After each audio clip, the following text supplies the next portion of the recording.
desde un punto de vista pluralista y académico. Conduce el profesor Cristian Fuentes Vera. Hola, hola, ¿cómo están todos ustedes? Muy buenos días. Estamos comenzando un programa más de La Política Sin Disfraz. Esta semana uno solo, porque el martes fue 15 y fue feriado, entonces no tuvimos programa. Y hoy, jueves 17 de agosto, oiga, viene pasando rápido, Luis, acuérdese que los problemas que tiene agosto. Entonces, todos contentos si pasamos agosto. Y comenzando con un programa bien movidito, anoche un temblor, entre paréntesis, a propósito de movidito, con noticias de la coyuntura que son bastante intensas, cambio de gabinete y otras cosas, pero que acuérdense que en este programa tratamos de darle un poquito más, una proyección un poquito más amplia de la coyuntura. En esta ocasión nos acompaña, después de algunas semanas que no lo teníamos, don César Igor Rosén de Bustamante. ¿Cómo está usted, César? Hola, Cristian, muy bien, feliz de estar acá nuevamente, te agradezco la invitación. Yo creo que un mes y medio quizás, sí, pues, dos que no estaba, pues. Y se echa de menos el espacio, sí, porque es un espacio de conversación con amigos. No se preocupe que en septiembre lo vamos a tener más. Pero encantado. Y conversar de lo bueno, lo malo, lo bonito, lo feo de la política nacional, internacional, siempre es agradable. ¿Usted vio esa película, El bueno, el malo y el feo? No, yo a veces creo que soy el bueno, el malo y el feo. Pero tiene que ver. Creo que la vi hace mucho tiempo. Lo pero mismo no la recuerdo. música. La música es de Morricone, ¿cierto? De Ennio. Luis, de Ennio Morricone, sí. Sí, la música sí. Oiga, que tiene tremendas bandas sonoras, Ennio Morricone. Tremenda banda sonora. Es lo que se llamó Spaghetti Western. Ya. Y fue así porque eran películas italianas, ¿eh? Con actores, en este caso actores norteamericanos, Clint Eastwood, el bueno, Eli Wallach, un tremendo actor, era el feo, Scoa, y Lee Van Cleef era el malo. No sé si se acuerdan, pero esa película fue filmada en España, para que ustedes sepan. Y el director era Sergio Leone, un director italiano. Entonces, el Spaghetti Western, que fue todo un género del cine. El bueno, el malo y el feo, algún día vamos a programar la música, Luis, ¿no? Es una gran pieza, es igual que la Cinema Paradiso. La música de Star Wars, por ejemplo, de Cinema Paradiso. El cine tiene bandas sonoras muy importantes, ¿no? También en la historia de la música. Pero vamos a los temas que nos convocan. Tenemos varios. Vamos a tratar de tratarlos todos. Primero, la salida de Giorgio Jackson del Ministerio de Desarrollo Social, una salida cantada que la habíamos además conversado en otras sesiones de este programa. Era un precio que había que pagar. Lo dejamos ahí. Después el cambio de gabinete que se produjo ayer. Algunos dicen que es un cambio cosmético, otros dicen que no, que hay cosas que son más importantes, otros dicen, bueno, ¿y dónde está la hoja de ruta, el nuevo plan del gobierno? Entonces esa sería la diferencia de si es cambio cosmético o no, eso también lo vamos a analizar y comentar. La reunión que se está realizando ahora, hoy, en La Moneda, entre el gobierno y la oposición de Chile Vamos. No están los republicanos, está Chile Vamos. No están los republicanos.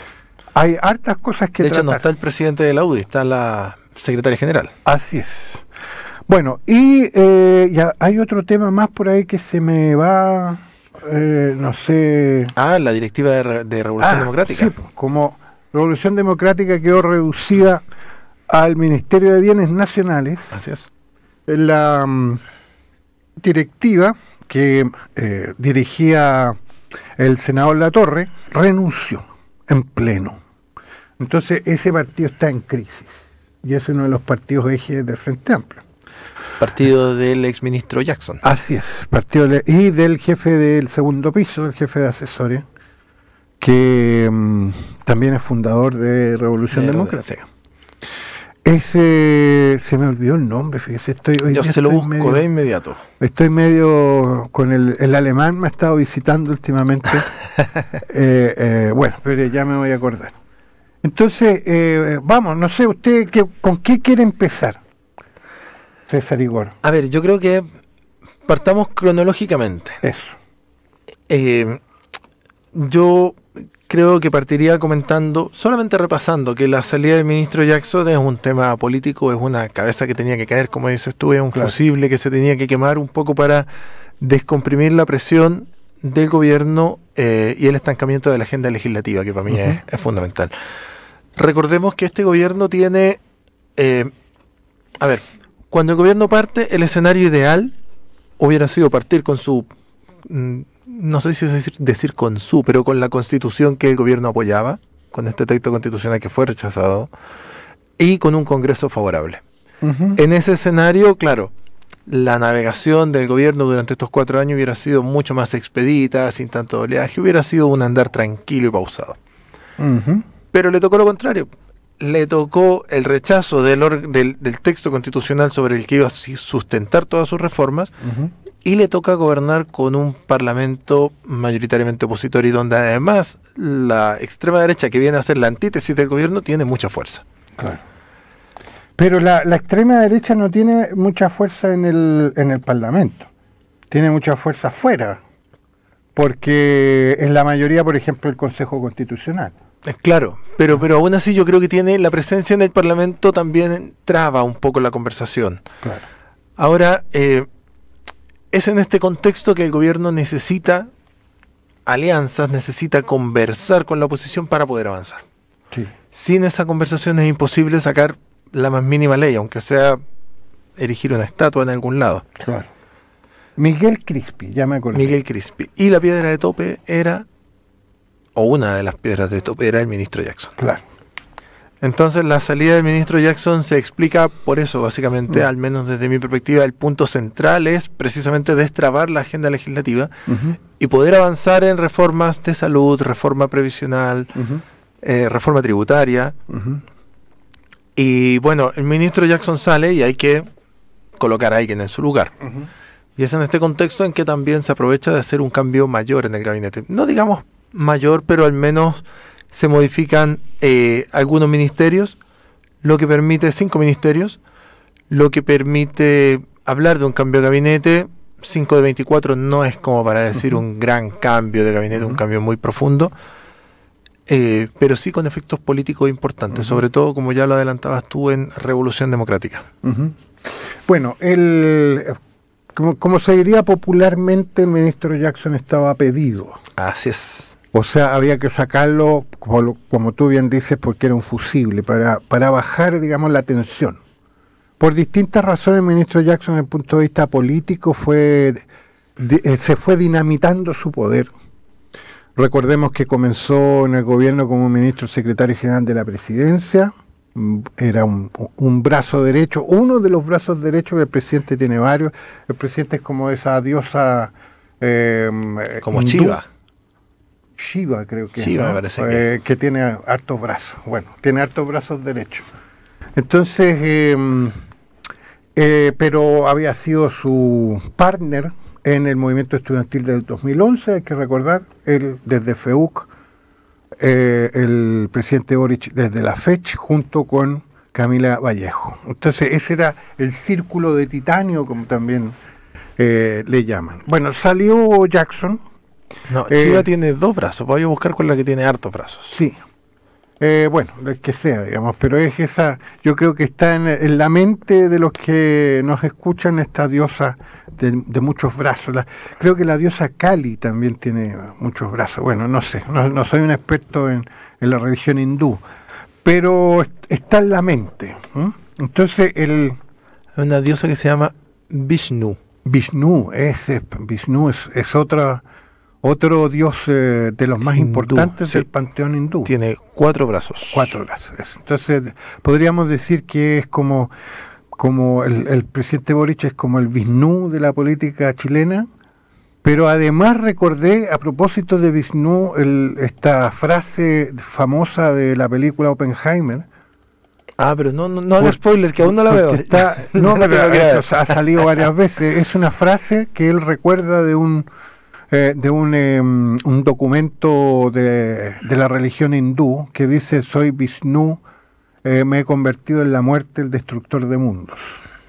Esa frase. Y lo dejo hasta ahí nomás. Sí, hasta ahí nomás. No avancemos más en la película. Eso. Bueno, oye, entonces... Brazos, Giorgio Jackson, sí. Camila Vallejos, claro. Isquiasiches. Así es. Por lo menos. Y está sobreviviendo Camila Vallejos. Así es. Bueno, entonces, pero estaba pedido, había que cambiarlo.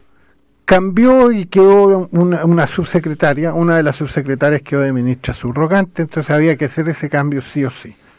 Y aprovechó el presidente para hacer otros cambios. Por ejemplo, en el propio Ministerio de Desarrollo Social, en vez de continuar con un RD, una Revolución Democrática, subió, por decirlo así, a la que era ministra de Bienes Nacionales, Javiera Toro, que ha sido una ministra eficiente, calladita, digamos, pero ha hecho su trabajo. Sí, ahora eso subió, no tiene, a ver. Es Comunes ella, es de otro partido, que es el partido más débil, digamos, en esto de la trilogía de los partidos del Frente Amplio. Sí, pero me refiero a los ministerios. Si bien los ministerios tienen igual nivel jerárquico en el papel, hay ministerios que son más relevantes que otros. Exactamente, a eso entonces, me refería. Cuando decimos que Bienes subió... nacionales menos relevante que otros. Desarrollo social es relevante, aunque no está en el comité político, pero es relevante por todo lo que lleva del trabajo, digamos, contra la pobreza, etcétera, etcétera. Entonces, los planes sociales y todo eso están en ese ministerio. Javiera Toro pasó a ser ministra entonces de Desarrollo Social. ¿Quién la sustituyó? Un personero, digamos, una ministra de Revolución Democrática, fue el único ministerio con el que se quedó ese partido, antes eje del Frente Amplio y eje del gobierno también. La ministra Marcela Sandoval. Así es, Marcela Sandoval, que había sido diputada, tengo entendido. Me parece que sí, sí. Bueno, vamos a ver. Revolución Democrática se quedó con Bienes Nacionales. En el caso de, también voy a nombrar la Subsecretaría de Desarrollo Regional, la Subdere famosa, porque la Subdere maneja un presupuesto tan grande que es como si fuera un ministerio. Y ahí dejó a una militante de Convergencia Social, a Francisca Perales, que antes era subsecretaria precisamente del Ministerio de Desarrollo Social. Y eso cobra importancia, como decía, por la cantidad de dinero que maneja y porque el próximo año hay elecciones municipales y regionales. Ahí hay todo un juego político, digamos, que hacen todos, entre paréntesis, con respecto a eso. Antes lo tenía el antiguo subsecretario Cataldo, que pasó a ser ministro de Educación. El Ministerio de Educación también, o el ministro de Educación estaba pedido también, entre comillas, ¿no? Sí, tenía mucho conflicto con la oposición y también... Sí, y había superado una acusación constitucional. ¿no? Sí, hace rato que tenía precio su cabeza.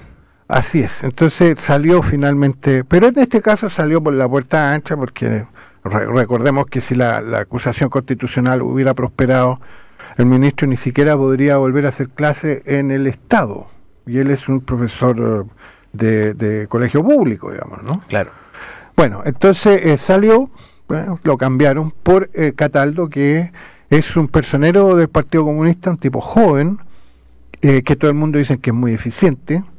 Incluso la ministra Matei la estaba subiendo al gobierno, digamos. No, la alcaldesa Matei, así es, que se opinó sobre él con elogiosas palabras, digamos, para decirlo de alguna forma. Dijo que era muy simpático, que qué sé yo. Bueno, hay gente que incluso que lo ha defendido, como Bellolio, digamos, uno de los Bellolios, que fue ministro, recordemos, de Sebastián Piñera en su segunda administración, fue ministro secretario general de gobierno, dijo que a él no le interesaba la militancia política, le interesaba simplemente si las personas eran eficientes, y él reconocía que Cataldo lo era. Pero por otro lado, la preocupación. ¿Por qué la preocupación de la oposición de derecha? Porque es primera vez que hay un ministro comunista de educación, el tema de la agenda valórica famosa. Es que la agenda no va a cambiar. ¿Ah? La agenda no va a cambiar.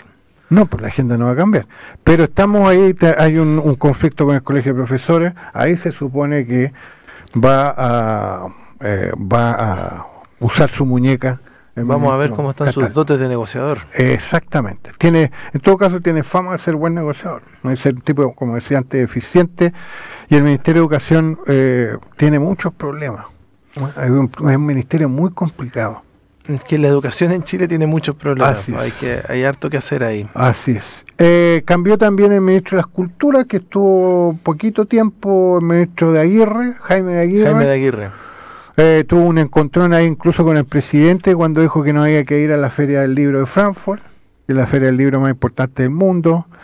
Y también hay un tema con la organización del aniversario de los 50 años del golpe de Estado. Y lo sustituye una independiente, actriz, Arredondo el apellido, hija del otro Arredondo que es actor también. Carolina Arredondo, así es. Entonces, ella en todo caso es gestora, no solo es actriz, sino también es gestora cultural, entonces se supone que sabe sobre administración en el caso de las artes, el patrimonio y las culturas.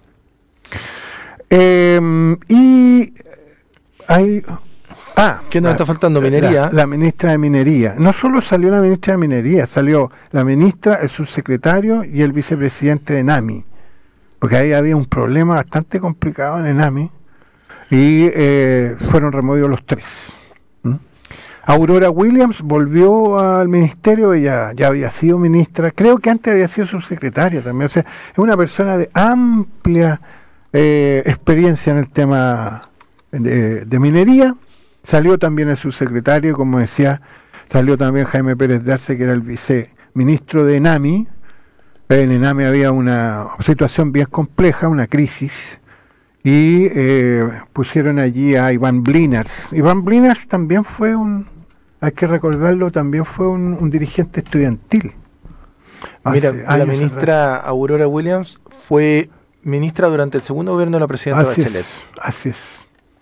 En la cartera de minería. Así es. Bueno, y no sé si se me va alguno. A ver, tenemos a la ministra Williams, la ministra Carolina Arredondo, el ministro Cataldo, la ministra Javiera Toro, que reemplazó a Giorgio Jackson, y Marcela Sandoval en Bienes Nacionales. Así es. Bueno, esos son los 5 cambios. ¿Qué opinas tú? ¿Tú crees que estos cambios son, por llamarlo así, decidores desde el punto de vista político o solo son cambios de personas? Entonces, también las personas, por cierto, que muchas veces pesan por un ministerio en problema, un gobierno en problema, llega gente que tiene ciertas habilidades, digamos, que hacen que el gobierno, por ejemplo, se haga más eficiente en su gestión, etcétera. Pero está el tema político de fondo. ¿Tú crees que haya cambios ahí políticos? A ver, respecto de los nombres, a mí me parecen buenos nombres. Creo que deberían andar bien en los ministerios. Sí. Yo creo que el mayor temor está en colocar un ministro del Partido Comunista en educación. Claro. Y no porque el ministro no sea capaz, sino porque hay gente que al comillas, apellido comunista le tiene un pánico terrible. Claro. Entonces, solamente hablar de que hay un comunista en el Ministerio de Educación, yo creo que el medio Chile le va a incomodar. Pero también creo que es un nombre muy interesante, que tiene desafíos por delante muy interesantes, sobre todo en lo que es esta ley de educación sexual o cómo conducir o cómo educar en la sexualidad a nuestros hijos e hijas, y qué rol le compete al Estado y a los establecimientos en ese sentido, o si es solamente rol de la familia. ¿Y desde qué perspectiva? ¿Desde una perspectiva biologicista, desde una perspectiva de género? Claro. ¿Cómo hacerlo? Claro. En el caso de la ministra Williams, creo que el desafío está en el tema del litio. Es un tema interesante que hay que abordar, que es la oportunidad de hacerlo. Echarlo a andar, sobre todo. Que empiece a funcionar el esquema que anunció el gobierno de esta el litio no se va a privatizar. Esta asociación con el mundo privado, pero con un 50+1 estatal. Claro, claro, creo que ahí está el desafío de la ministra.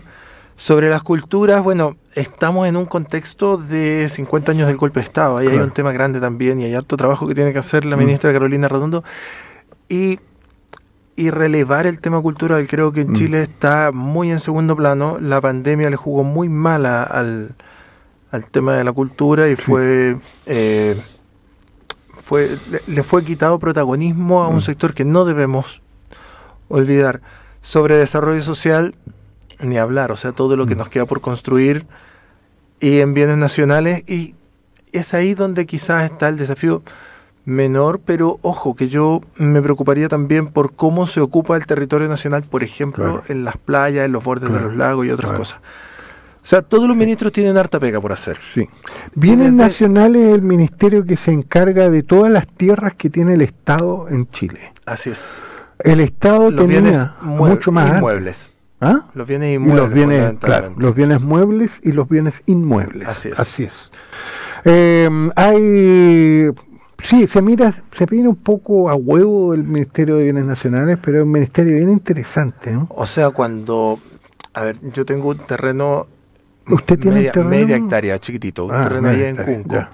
Y Cunco está cerquita del lago Colico. Claro. Y si tú vas al lago Colico, tú puedes entrar por un lado, porque por el otro lado hay casas tremendas que simplemente tú no puedes acceder a ese sector. No, y pasa también con las playas. Yo tengo una casita en Tongoy. Y la playa del lago es pública. Sí, y no se puede, por ejemplo, entrar sin pagar a la Playa Blanca, pero lo que se paga es el estacionamiento. Porque como usted sabe, las playas en Chile son públicas. No hay ninguna playa privada en Chile. Hay sectores de la playa del lago Colico al que no se puede acceder, sino es entrando por caminos los temas de condominios. Claro, y hay un desafío para el Ministerio de Bienes Nacionales. Claro. O sea, todos tienen harto trabajo que hacer. Y desde esa perspectiva yo creo que el desafío, o sea, el rol que tienen que cumplir los ministros es hacer la pega que tienen que hacer, y les deseo el mayor de los éxitos. Donde sí hubo impacto... Perdón, también está el tema de tierras para el déficit, para cubrir el déficit habitacional. No, y el conflicto mapuche. El conflicto mapuche, pero ahí son tierras, casi todas son tierras privadas. Pero es un tema de tierras. Es un tema de tierras. El Estado tiene que ver si compra, si no compra, qué es lo que hace. Eso es cierto, sí. Bueno, aquí, por ejemplo, grandes corporaciones, o como la queramos, grandes instancias del Estado, no del gobierno, del Estado, que tienen muchas tierras, por ejemplo, son las Fuerzas Armadas. Claro que sí. Y hay una discusión ahí sobre unas tierras, por ejemplo, que supuestamente pertenecen a las Fuerzas Armadas en La Reina, arriba donde está el hospital militar, que las querían, no sé cómo va eso, no sé si se solucionó o no, pero esas tierras las querían usar para construir viviendas sociales. Entonces, ahí hay un gran tema, Entonces, Bienes Nacionales es un ministerio bien interesante, y como decía, creo que la ministra Toro lo había hecho bastante bien, porque ella es eficiente, ella es abogado o abogada, es compañera de universidad del presidente Boric, y yo creo que esa es una apuesta interesante. O sea, yo creo que todas las apuestas aquí son interesantes. Creo que todos deberían andar bien, pero te insisto, el mayor impacto, a ver, volviendo a lo que yo mencionaba al comienzo del programa, no es un cambio profundo. Sí. No solo en cuanto a números, sino en cuanto a las carteras que toca. Claro. Un cambio radical habría sido, por ejemplo, sacar al ministro de Hacienda, ponte tú. Eso hubiera sido un giro inesperadísimo. El Hacienda muy ni siquiera profundo. se dio la molestia de volverse, que anda en el sur con la ministra Jara, y no volvió al cambio de gabinete. O Ministerio del Interior, remover a la ministra Vallejo. Esos son cambios que uno dice son cambios de giro completo en el gobierno. Sí. Pero en este caso no, son cambios que esperemos que eficienten la labor del gobierno, pero yo creo que el mayor impacto está en el ámbito político. A ver. En lo que podemos, no sé si lo dejamos para el segundo bloque. No, si todavía nos queda algo de tiempo antes de ir a la pausa musical. Mira, ¿cómo quedaron los partidos políticos en este gabinete? Los más fortalecidos son el Partido Socialista con 4 ministerios, Convergencia Social con 3 ministerios y el Partido Comunista con 3 ministerios. Sí. Muchos independientes y un gabinete nuevamente más cargado hacia las mujeres que hacia los hombres. 13 a 11 quedó el gabinete. 13 a 11. 13 mujeres y 11 hombres. Lo que tú anunciabas,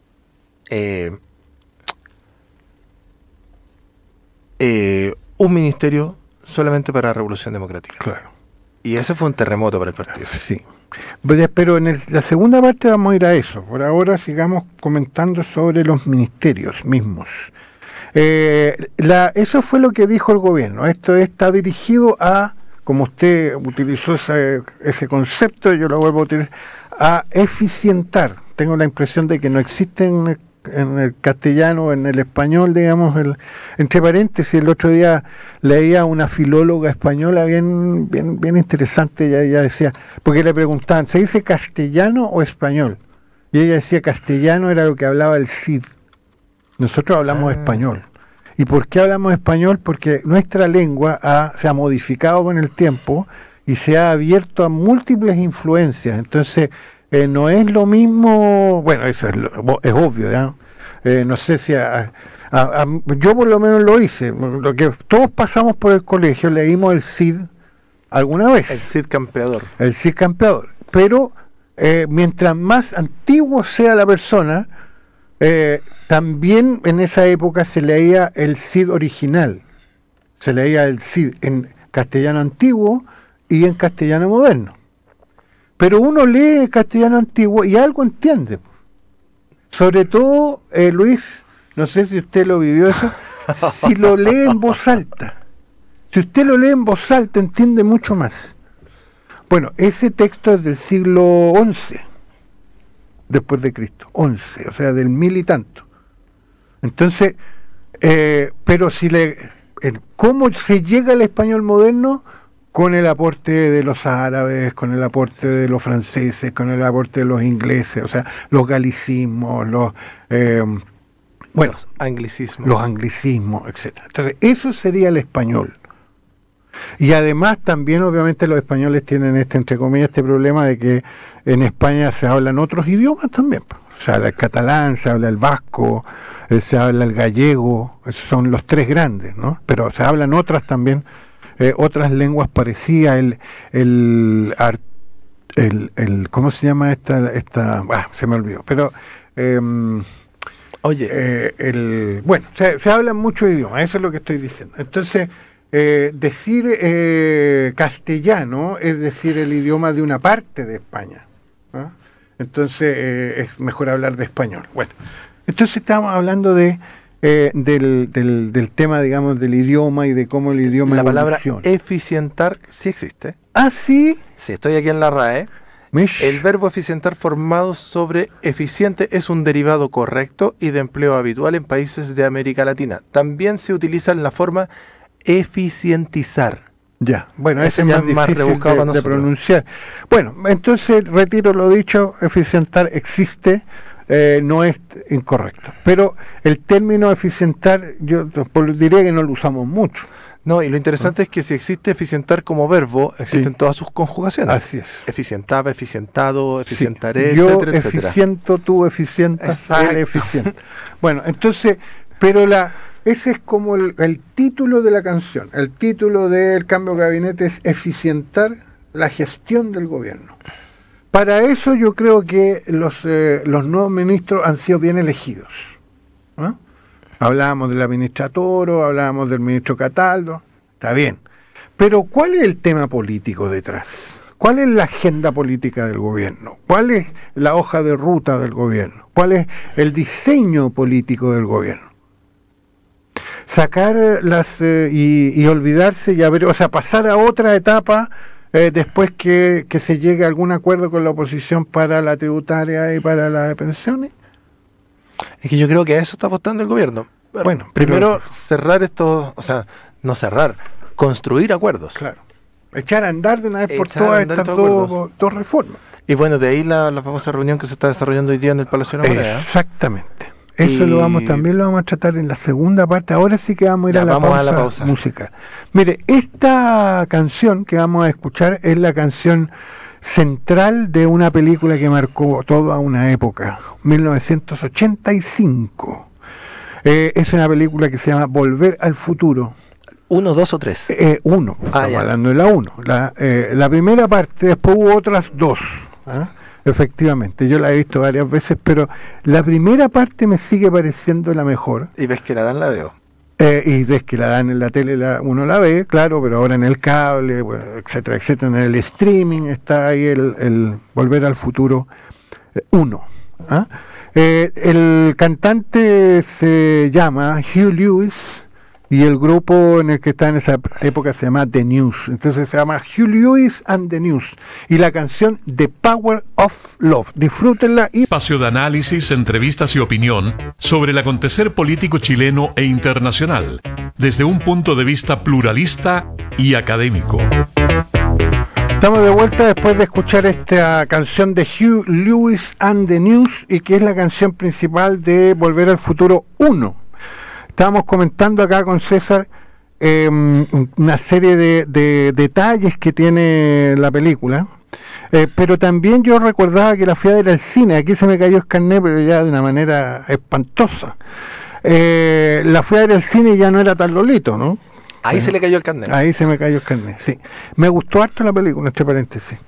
Y después con las dos secuelas, es una... Recordaba César de que en la 2, cuando van al futuro, claro, van al 2015. Llegan al año 2015. Entonces, y ya estaban en el 23. Y lo que sale allí... existe, pero no con la masividad que... Por ejemplo, el tiburón que sale del cine, eso existe, es un holograma eso. Sí. Los autos voladores también existen, pero todavía son muy caros, no son digamos, no están masificados. La patineta voladora también existe, pero tampoco está masificada. Entonces, bueno, en fin, hay detalles. También detalles que cuidaron los productores de la película, de las 3 partes, con estas diferencias entre el futuro y el presente. Cuando uno se supone que si uno pudiera viajar en el tiempo y va al pasado y hace algo en el pasado, repercute en el presente. Y, o sea, y eso lo cambian bien, digamos. De hecho, hay una parte en la segunda película en que Marty se compra un almanaque de resultados deportivos. Sí, claro. Y Buff Tanner se lo roba. Se lo roba y el futuro cambia completamente. Sí, ahí hay una... Pero no hagamos spoiler. ¿Por qué quiere hacer spoiler? Ay, pero yo creo que ya lo vio todo el mundo. No, yo creo que no. Pero bueno, dejémoslo ahí. Ya. Pero es cierto, es un almanaque con triunfos deportivos porque después se puede apostar. Claro. Y se gana mucha plata y esa es la idea, ¿no? Y Buff Tanner se convierte en... O sea, imagínate a alguien que tuviera los resultados de Teletrack de todo el 2022, 23, 24, 25. Claro. Bueno, podría ser un billetito, digamos, importante. Claro. Bueno, pero esto de las paradojas de, por ejemplo, el profesor Brown le dice que no conozca a la madre, y la conoce, y se produce ahí una paradoja en estos viajes en el tiempo. Menos mal que el papá se volvió valiente en la 1 finalmente. Ya, el spoiler total, o sea, ¿para qué voy a ver la película si ya sé cómo termina? No sé. Yo creo que usted está... Bueno, pero ¿vuelve al futuro o no vuelve al futuro? Bueno, dejémoslo ahí para que la vean, porque como si dice no, un cuñado mío, no hables, me dice, no hables porque tú estás lleno de spoiler. Sí, no sigamos hablando más de esto. Sí. Hay 3 películas y quien no las ha visto es una invitación a que las vea porque son muy entretenidas. Y son familiares, son muy buenas para verlas con hijos. Así es. Sí. No usan un lenguaje... Creo que hay unos juegos también unos juegos electrónicos sobre... Volver al futuro. Me parece haber visto algún flipper alguna vez, pero no sé si flipper, un juego de video. Pero ahí sí que se le cayó el carnet, pues, César. Y usted es más joven que yo, ¿cómo se le cae el flipper? El flipper es un clásico, ¿eh? Pero, el flipper. Pero ese pinball se llama. El pinball, sí. No sé si de otras consolas. Si estamos hablando en 1985... Sí, pero consolas que se hicieron después, no en ese momento. No, pero tuvo que haber sido la Nintendo, la Super Nintendo, que son de los 80, 90, la Super Nintendo, principios de los 90. Ah, sí. Bueno, en fin. Hay unos pósteres ahí muy bonitos también sobre Volver al Futuro. Volvamos a lo nuestro. Volvemos al futuro. Al presente. O al presente. Pero el futuro, ¿cuál es el futuro del gobierno? ¿Cuál es el futuro de las 2 coaliciones que sustentan al gobierno? Hay problemas también en el socialismo democrático, pero no son, creo yo, de la entidad que hay en Revolución Democrática. Revolución Democrática, de hecho, yo diría que está en... ¿cómo se llama eso? Cuando se cuelga un cartelito, es en transformación. Claro, en reparación. la página web que está en mantención. En mantención. Está en mantención. Revolución Democrática pasó al modo mantención. Tienen que haber elecciones. Revolución Democrática nunca ha votado mucha gente. Votan 2.500, 3.000. Vamos a ver qué pasó con la militancia, si se mantiene Vamos a ver el qué pasa con la militancia. Vamos a ver en una fuga de militantes. Si se concentran en el partido, bueno, quedaron varias figuras que antes eran ministros y que pueden volver efectivamente al partido. Si se concentran en fortalecer al partido o derechamente en formar el partido del Frente Amplio. Pero Revolución Democrática fue, entre comillas, castigada por el tema de las fundaciones y de democracia viva y todo eso. O sea, eso está claro.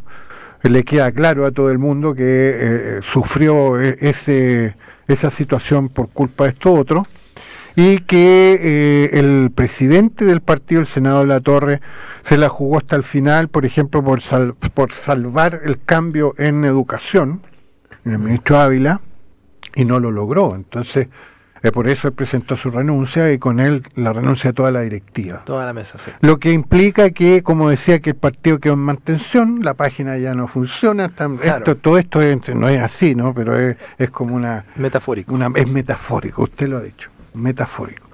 Pero ¿dónde se concentra esto? Como le decía, en la formación del nuevo partido del Frente Amplio, partido único, o en fortalecer Revolución Democrática para que, entre otras cosas, pueda negociar mejor el nuevo partido, digamos, cómo queda en el nuevo partido, porque el nuevo partido va.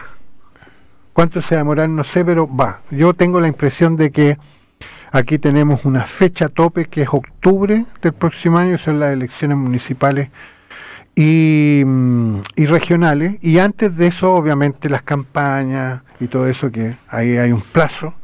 Ahora, yo creo que a la inscripción de candidaturas ya va a llegar un partido único del Frente Amplio. Yo no veo tan descabellada la idea de un único partido. Encuentro puntos de convergencia entre los partidos del Frente Amplio. Todos tienen un horizonte más bien socialdemócrata, no son tan... No hay una mezcla ahí. Sí, pero creo que... Pero también hay socialdemocracias de centro, de derecha y de izquierda.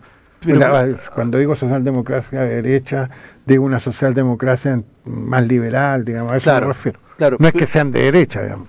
No, pero yo creo que es posible, no es tan descabellado hablar de un partido único del Frente Amplio. Sin embargo, por ejemplo, el Partido Comunista para mí es impensado que se asocie. El Partido Comunista no se va a fusionar con el Frente Amplio. Ni con nadie. No, ni con nadie. Salvo que el Frente Amplio dijera, fusionémonos con los comunistas en un nuevo partido que se llama Partido Comunista de Chile. Y seamos todos comunistas. Pues no va a perder su historia, no la va a sacrificar. No. Entonces el Frente Amplio, claro, sería Convergencia Social, Comunes, Revolución Democrática, el Frente Regionalista Verde Social. Creo que eso sería, ¿no? Sí, no sé si el Frente Regionalista Verde Social, cómo está ahí UNIR también, el movimiento UNIR. No sé en el Frente cómo están las condiciones o cómo está el ánimo para fusionarse, eso no lo sé. Pero estamos hablando básicamente de esos tres partidos. Pero ese es el límite. Comunes, Revolución Democrática y Convergencia Social. Sí, yo creo que ese es el límite. Sí. Ahora, la pregunta es, ¿qué utilidad tiene esta fusión? ¿Ayuda a consolidar el gobierno? Claro. ¿O no ayuda a consolidar el gobierno? Sí. Se supone que siempre esto ayuda en el sentido de hacer más ordenado el camino, digamos, ¿no? La gestión. Pero hay otros problemas que efectivamente no soluciona la fusión. Claro. Yo creo que la relación, por ejemplo, con los parlamentarios, la fusión no lo resuelve. De hecho, en la actualidad, cada parlamentario es casi como un partido distinto. Y eso no lo soluciona la fusión de estos tres grandes partidos. No, y espérate, cuando después haya que definir quiénes son los candidatos por cada escaño en disputa, se van a sacar los ojos. Sí, bueno, ahí hay varias formas y eso también lo van a tener que resolver, si se hace por encuestas, si se hace por primaria. Claro. Primaria generalizada, digamos, para resolver los candidatos. Es una idea más, entre comillas, más democrática, pero más democrática en el sentido de que es más transparente para la gente, ¿no? Pero también puede ser de un acuerdo, porque un grupo, ya no partido, un grupo que está dentro del nuevo partido fusionado, dice, bueno, nosotros queremos una cuota mira, cuota no puede ser por tal y tales razones, pero más o menos algo hay que respetarle, digamos, ¿no? Una cuota equivalente a la cantidad de militantes con la que aportó al nuevo partido. Que es que hay que los partidos más chicos nunca se les puede aplicar ese... Pero es que ahí es donde está el problema. Porque el partido chico siempre sale perjudicado. Entonces, siempre hay que arreglarle un poco ahí está el tema. ¿Cómo arreglamos? ¿Cómo vamos haciendo que las cuotas de...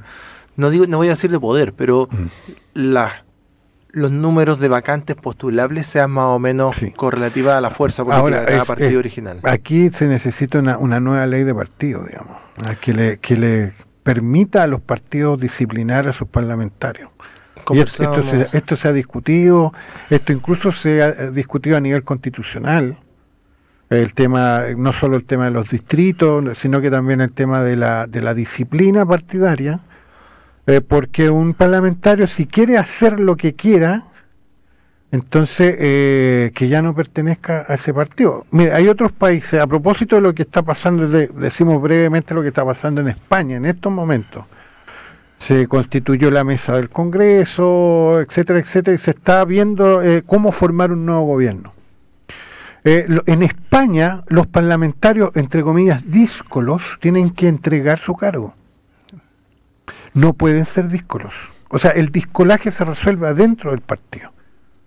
Y cuando se resuelve, ese parlamentario simplemente acata lo que se resolvió dentro del partido, donde él también tiene obviamente voz y voto. Pero no existe el discolaje público, porque allá dicen entrega su acta de diputado. Así es. O sea, la disciplina de partido, las órdenes de partido que durante tantos años han sido execradas, las órdenes de partido debieran tener obviamente un límite, pero debieran existir, porque si no, no hay disciplina. Lo que hay son montoneras, no son partidos, esos no son partidos.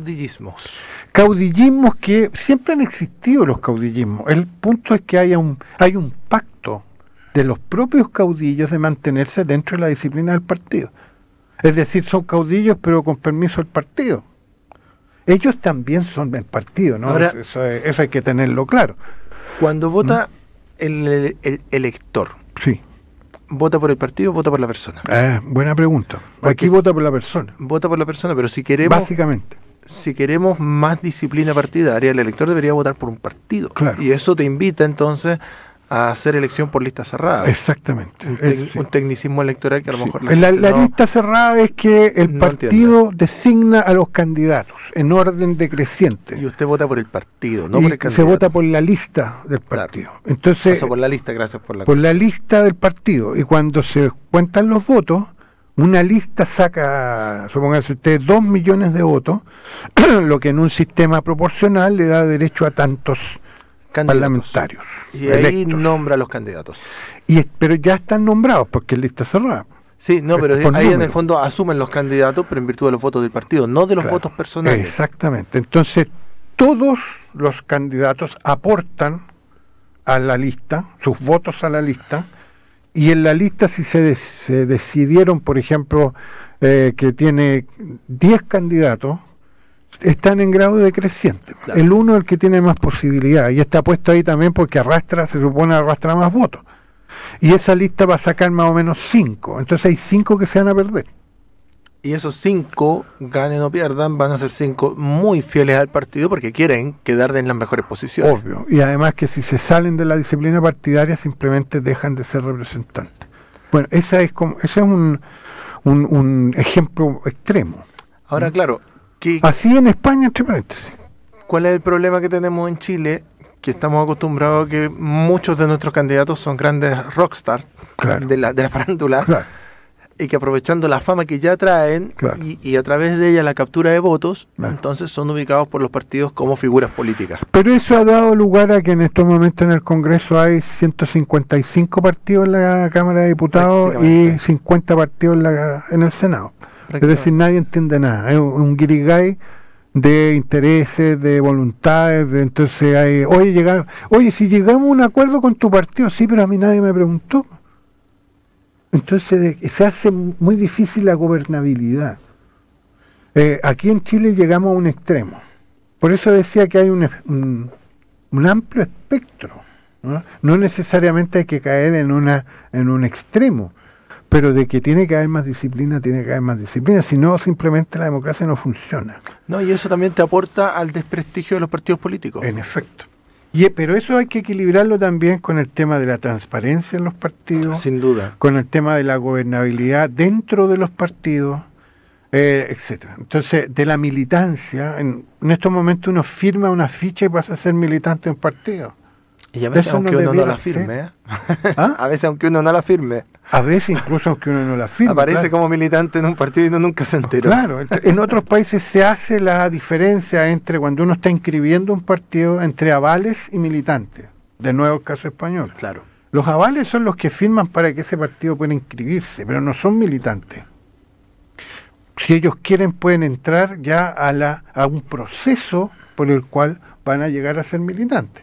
Ese proceso puede durar 6 meses, puede durar 1 año, se le entrega un carné, además, y paga cuotas mensuales o anuales o bimensuales, no sé, depende de lo que establezcan los estatutos del partido.